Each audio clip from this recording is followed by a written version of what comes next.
Welcome to the Breakneck Podcast. As always, I'm Ian Sweeney, and I'm joined by my co-host, Matt Pashensky. Good morning, Matt.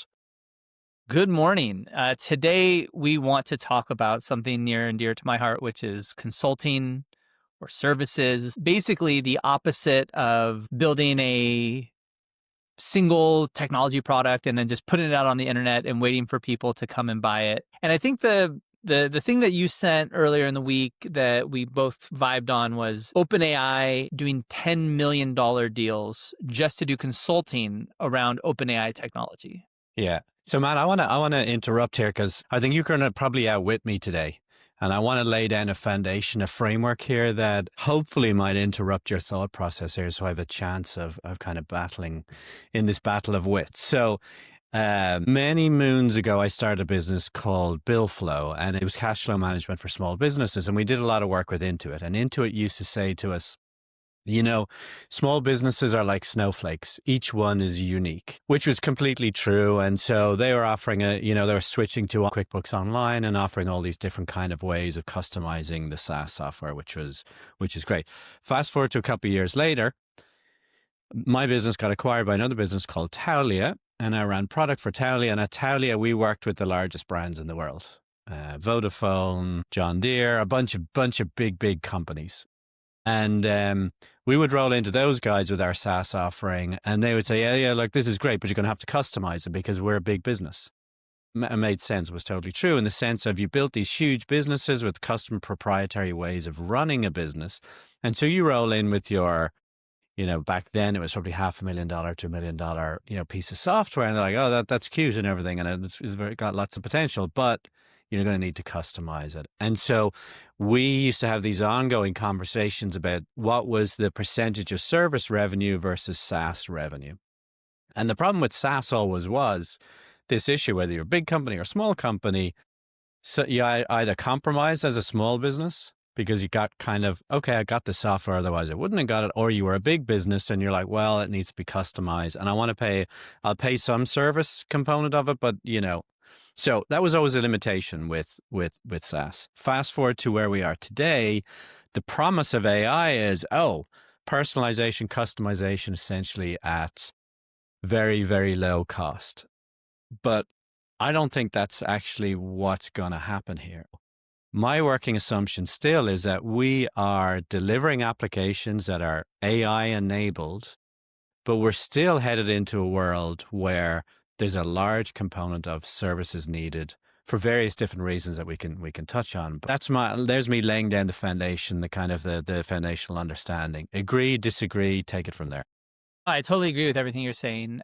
Where should we start? Now, first of all, during the last maybe 2009 to the end of ZIRP in 2022, if you were to go look at the big SaaS companies, there was this disturbing trend because the idea is that you would just build a product and then your revenue would go up because more and more people adopted this high margin product. So, we have very high gross margins. But you would see almost all the time in SaaS companies, and there's very few exceptions during the ZIRP era, the number of employees at a company would continue to linearly track the revenue. And I think it's because of this. It's like any amount of money you can make. Let's say DocuSign, which has famously 7,000 or 8,000 people. And it's like, I've used DocuSign for many years. I couldn't tell you how many people at DocuSign are necessary, but it's not 8,000, maybe 50 to run DocuSign, right? Like just run it. But the question isn't, could DocuSign run with 50 people and extraordinary margins on a per person basis? The question is, what maximizes overall profit, right? And if each person you add to a company like DocuSign produces more revenue than it costs to work with them, you should hire that person. I mean, you might have the core of a very high margin product that could be small, but you worry that if I have a very high margin DocuSign, then somebody else can make DocuSign light and undercut me and take my margins, right? your margins are my opportunity. And so what everyone does is says, well, two things are going to militate towards this. One is more profit is better. Even if we have to have 8,000 people, if we're more profitable with each marginal person, we should do that just as basic business sense. Like, why would you leave that money on the table? Maybe including all the managers and overhead and meeting rooms and all that stuff. You're still way ahead by adding that marginal person. Of course, go at it. And then second thing, you want to take up as much space in the industry as possible because you don't want there to be any remaining opportunities, even marginal ones. I'm using marginal in two different senses, even kind of like not so great opportunities. Like this isn't the most profitable part of the industry, but we don't want to allow anybody else to compete with DocuSign. So we're going to have 8,000 employees and we're going to take every niche, every little last application until they are either unprofitable or maybe even grossly unprofitable in certain instances, because we don't want anybody else to even have an entry point. So we might even run well beyond the point of marginal profitability in our nth employee and provide essentially negative margin services just to make sure that we never have anything that can enter our perimeter and displace us as the key document signing technology. And so I think that's what happened in SaaS. And so it's like, yeah, there's a SaaS product in there. But if you have 8,000 employees in your DocuSign, you're a services company. On a weighted per person basis, most of what you do, most of what the people in your company do is services. So as we get into this, Palantir is going to come up a lot. I'm by no means an expert in Palantir, but that was their argument, right? They have these, for folks who don't know, these sort of forward deployed engineers, meaning engineers that you send into your customer and operate there, and they operate there primarily to understand, to map the business. And when you understand and map the business, then you can satisfy the needs of that particular niche. And I haven't seen the economics of it. What I've read is that the marginal profitability of those engineers, of those individuals, was extremely high. And so they went in the face of this positioning of SaaS as very scalable product that has great marginal profit, but they actually said no, what you need is these engineers up front. Yeah, to segue a little bit from that kind of like SaaS business, and I make the SaaS quotes because a lot of them had a lot of services components, or even things that were disguised as services components. Like, hey, this is in our product roadmap. So you go spend $2 million building some feature for your big enterprise customer. That big enterprise customer is paying you $1 million, but you're paying $2 million to put on your roadmap. Unless you go sell that same feature in the same way with no additional expense to at least one or two other customers at the same price, it's completely underwater. And so I think a lot of companies disguise, like for every company like DocuSign that was successful, there's 20 companies that have nowhere near that success. And I think a lot of times is because they convinced themselves they were doing R&D, when in fact, like you said, like you just have a lot of big and small customers that are all a little different, and you just are going and building software for them. And it just builds this big unmanageable mess of a product because you have features that are used by one or two companies. And so I think there's that discipline of product market fit. And one of the ways I think to get there is to explicitly say, we're doing services, but wouldn't it be great if we had a high margin product? And that's Palantir's story, is that Palantir started out, I think it's just a consulting firm. And I remember when I got to the Silicon Valley after grad school in 2011, you go down, you're in Palo Alto, there's a big Palantir office on the corner. I think right next to the train station is where it was. And you're like, what does Palantir do? And they would always wear these shirts. It was like the elements, I think, was back then. So you'd have their boron release and their carbon release, and they would go through the periodic table. And I was like, what is this Palantir stuff? They got these Iron Man looking shirts on. And the joke at the time, and remember this is 2011, so the banks are just criminals in everybody's mind. Like banks are the worst industry, full of criminals. They should all be in jail. It's like the early Obama era. And the joke was Palantir has two groups of customers, the banks and then the evil ones. And it was like, oh, okay. So then also I was just post-Iraq war, so all the military stuff.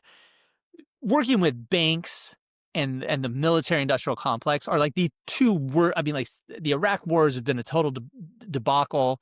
The banks have completely trashed the economy in 2008, 2009. And then there's one company who's like, we're just going to consult with them. And they were able to get those students who were walking off campus down, middle of Palo Alto, and they would see Palantir, and they would pick them up and they pay them a bunch of money, but nobody wanted to work with these very wealthy clients, which was, you think about Google and their kumbaya, don't be evil. And Palantir's like, we're going to do evil. We're going to be like the most evil. And there was, now I think both the US military and the banks have made a big comeback in public image. And so now Palantir has their grips in them. But what they were doing is they were hiring the smartest kids they could, lawyers, philosophers, engineers, whatever, out of Stanford, come work with us. And you would work with them for 2 or 3 years, and they would go be a forward deployed engineer. And it was a forward deployed engineer is a fancy way of saying we're going to do services, but we're going to do it thoughtfully.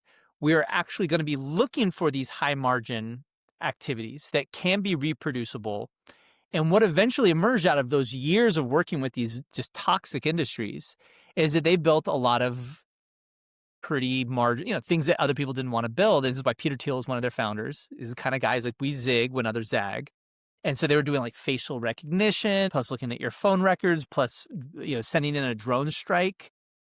That was their tools. And they have these things like Gotham and basically battle management systems that would incorporate a whole bunch of data, do basic data science stuff with it, first as a bunch of services, but eventually after a while, there really did emerge a high margin repeatable business.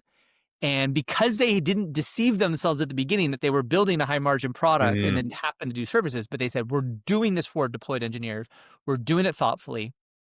Now their stock is just crazy because they have just a whole grip on an industry.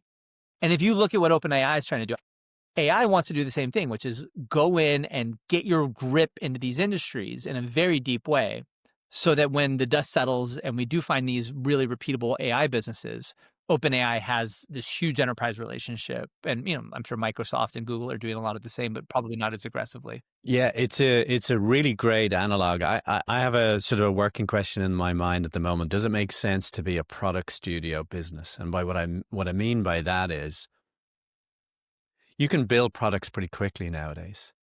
V1, V2, V3 of those products. And we are really in search of the killer applications of, and I don't mean, when I say AI, I don't mean ChatGPT, I mean productized versions of that. And so the kind of that Palantir model of sending smart people out and kind of sitting with business customers and trying to find the repeatable needs really makes a tremendous amount of sense. And what's the wind that is in the favor of AI and in the favor of people doing this is we've built this amazing hype cycle that presumably Palantir didn't have, right?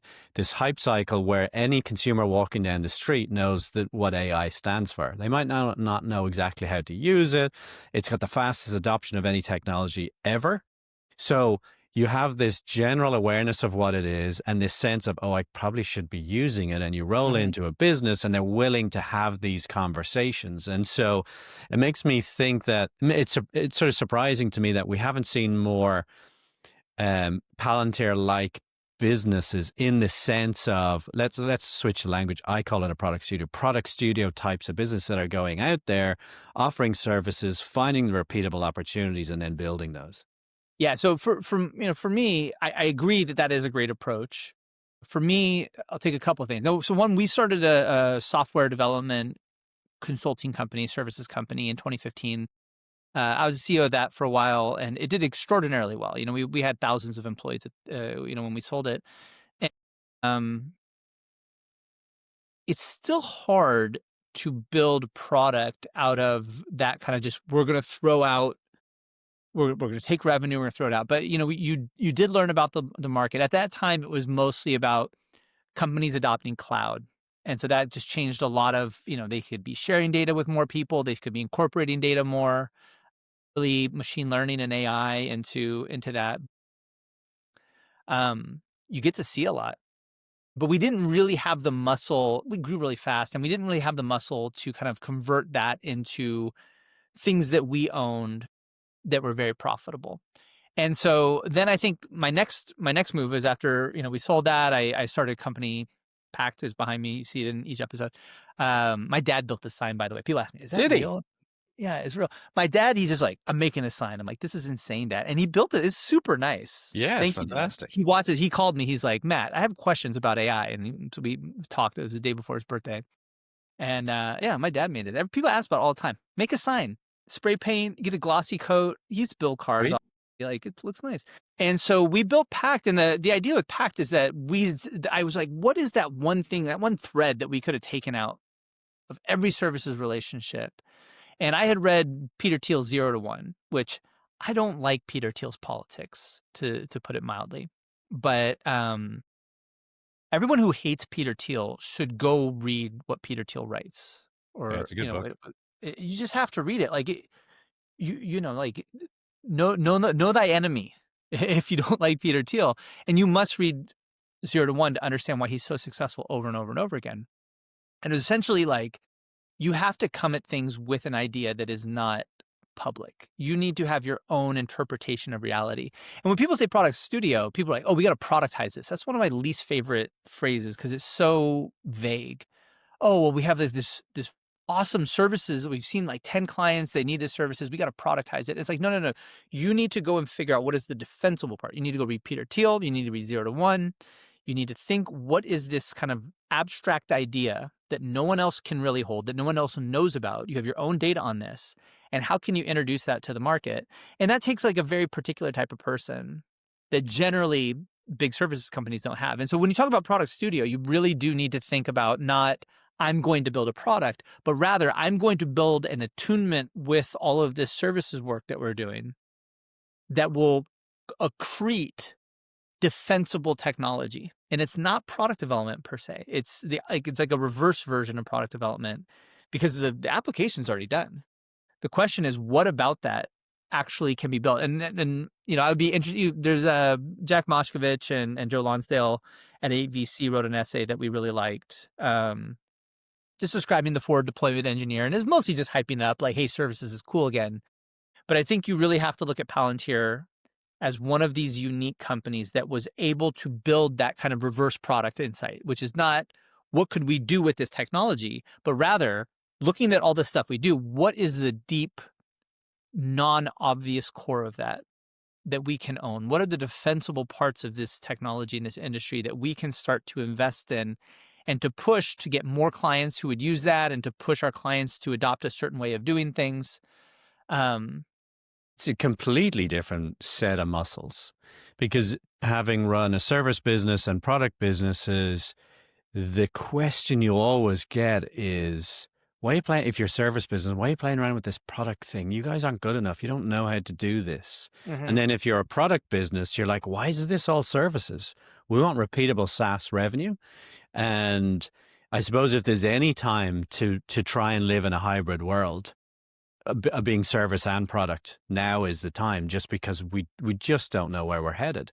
There's another author that we got to bring up, and we should come up with a word for whatever it is. Like, it's the ability to take repeated engagements and services and turn them into a defensible technology. But one company and a guy who's a prolific writer, Joel Spolsky, who used to run a company called, I think, Fog Creek Software, which is just a software consulting company, early 2000s.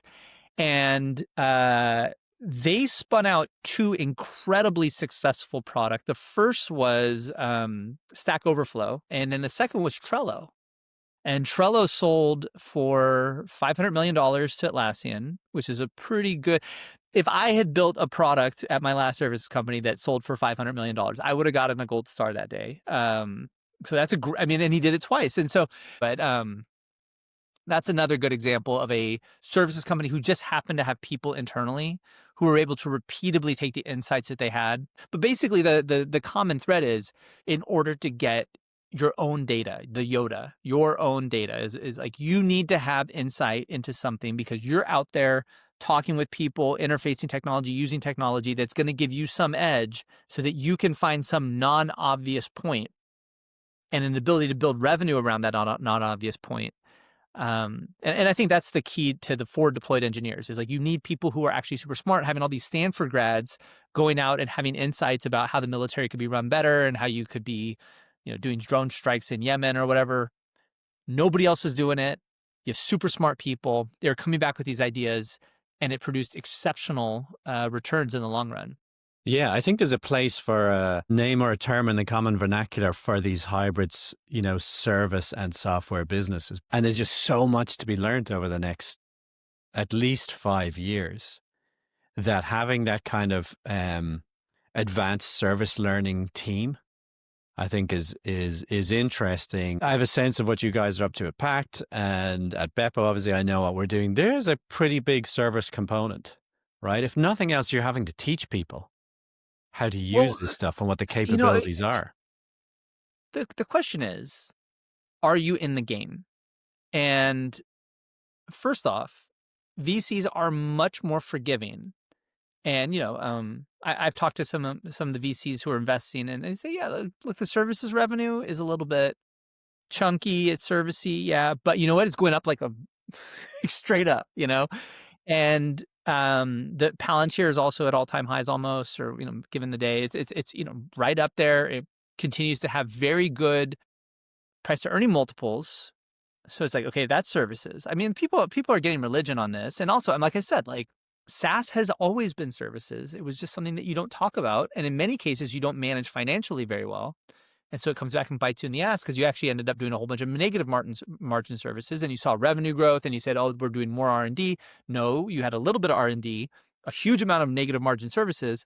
And it's pretty easy to sell $1 for 75 cents to a savvy buyer once you try to fix that negative margin stuff. Oh, in fact, there was nothing there. And I think that's why a lot of SaaS companies just blink out of existence. And you're like, what happened there? And it's like, you were doing negative margin services. You were running a services company at negative margins. What you should do is acknowledging that you're doing services. Even if you have a SaaS company, build out I built a service company. A lot of times we were doing services on behalf of our clients because when you actually have to stroke that check, like how much do we get paid for that? How much do we actually pay for it? Creates a whole bunch of financial clarity, and I recommend it for everybody. Like, don't fool yourself into delivering negative margin services. Like, just don't. Like, you can do services, you can not do services. You can be a product company with, implementation teams and things like that, but don't fool yourself because you'll grow revenue very, very quickly when you're selling $1 for 75 cents, 50 cents. And then you can't turn around from that. I think that's why a lot of SaaS companies just got evaporated once the ZIRP ended. Mm. They were doing something fundamentally stupid and they didn't know. So let's segue into, usually we wrap up by talking about something that kind of crossed our desk that was of interest. My one this week I think is going to tie a couple of threads together for us. So latest ChatGPT came out, is okay. I think It's as well. better. It's It, better. yeah. Like minds are not blown. Now it's early days yet. Let's see what happens. But we're seeing, particularly with OpenAI, they're kind of expanding their revenue streams, and so they announced essentially they are working with large enterprises to kind of customize the offering. I think the entry point is a service business, right? It's what we're talking about. There was a press release around this. It was just all the $10 million. Yeah, And exactly. Sam Altman, you can see when Sam Altman touched a press release, like just a absolute genius. And it was just like, yeah, these services deals are eventually going to be $1 billion each. And I was like, I could honestly, I could see that. I could see OpenAI. They have the juice right now, and they should go get that amount of revenue. Just to, I could pose this question a bunch of different ways. Probably the the most sensational way is to say we're at the end of the potential of LLMs. Now I'm not saying AI because there's a bunch of other model types out there, but we could be at the end of LLMs in terms of orders of magnitude improvements every 6, 9, 12 months. Which says, okay, the fundamental infrastructure is beginning to be in place. Now we need to zoom out, which you could say was, okay, now we need some service revenues. We need to kind of get this stuff being applied. So yeah, I'm wondering, are we at an inflection point? just commenting. I want to tie together some of the email thread, either my text chains with friends. I have a very, very smart Caltech PhD friend, and he was kind of like talking about like, oh yeah, ChatGPT 5, and I'm like, I think we might be getting, and he's super, super smart, so I'm trying to put on my my thinking cap in my text chain, and I was like, I think number one, we might be getting logarithmic growth, which for me is what I want, because I personally don't want there to be an exponential singularity, which means that I'll be turned into like paper clips or something, or just made completely redundant and put out to pasture. On the other hand, this is exponential goes like this. Yeah, I don't yeah. exactly know what orientation the viewers are going to see it in, but exponential goes like this. And then logarithmic kind of like it goes up, but it's diminishing returns. And ChatGPT 5 was definitely not nearly the jump from 2 to 3 or even 3 to 4. And so if you start to plot these lines, it looks a lot like a logarithm. I would use my logarithmic fitter, not my exponential fitter, to show what's in here. Second thing is Google invented the transformer, I mean, 2017, like a while ago. They didn't do anything with it. It took OpenAI, who had this kind of goal to just do superintelligence. Why didn't Google do it? And I think the reason is Google's making a ton of money. And so there was always some guardrails in place, which is, yeah, we want to do AI, provided that it makes us more money, which even if you're trying to do AI, it's so hard. I mean, invent AI is like such a hard thing that if you don't have the full weight of your giant corporation behind it, you're going to get incrementalism. But there was actually a breakthrough that was necessary, which is to go full in on this attention is all you need and really scale it up quite hard. And that just didn't get the full support at Google that was necessary for Google to be the first ones who built like a ChatGPT level thing. But now Google has caught up. I would say like, well, now that, OpenAI is trying to do billion-dollar services deployments is what this press release says. Doesn't it feel like they don't really want AI to perhaps make it so good that the client can just use ChatGPT 6? Well, do you think that they don't want that to happen, or it's just not capable? And now we often think that an LLM is AI. They are synonymous. LLM is a subset of all types of AIs, and so my position or my hunch on it really is that there's a diminishing returns coming now from LLMs, and there are other Well, types of and here's models the that we want thing. to use. ChatGPT is OpenAI. So they're doing this Stargate, and that's going to really scale up their pre-training capacity as well as their post. But it's kind of an investment in the same model. And so it's like, wow, that looks pretty good. You do a giant build out. You have slightly better AI than everybody else because you're Stargate. You're selling gigantic amounts of service because you have this great brand. You don't want to rock the boat at that point. And so it's like, if we do enter a sweet spot where it's $1 billion or $2 billion of R&D in order to do anything brand new, OpenAI would have the capacity to do that. Google would too, Amazon would, Microsoft, but this isn't going to be something like DeepSeek, like 25 guys in a room in a hedge fund in China are going to put at 3 billion. They famously did DeepSeek for like 5 million. And at Facebook, they said like there's executives in this room who are paid annually more than it took to beat our llama, right? And but now the incentives align. Are you going to go and spend a huge amount of money, maybe $5-6 billion, to experimentally go after the next big? We've reached that scale where the economic incentives do make it hard for an OpenAI or for a DeepSeek, OpenAI in its infancy, to make that breakthrough with attention, or DeepSeek to make the breakthroughs in mixture of models and stuff So like wait, that. are you announcing a conspircy theory here? Your maths No, it's conspiracy no, theory no, that no, they could deliver more AI and they're no, not no, no, no, going no, to? no. I am a student of business and psychology. I'm not. I don't have a PhD in it, but I am a student of it. And I would just like to point out, Google could have built the attention stuff. They had all the inventors of the attention model. They had all the chips they would have ever needed. They had more than enough money, and they didn't do it. Why? Because it would have taken, there would have been a couple VPs who didn't make their bonus that quarter, possibly. And these guys get paid $20 million a year to not make mistakes because it's a big fucking company.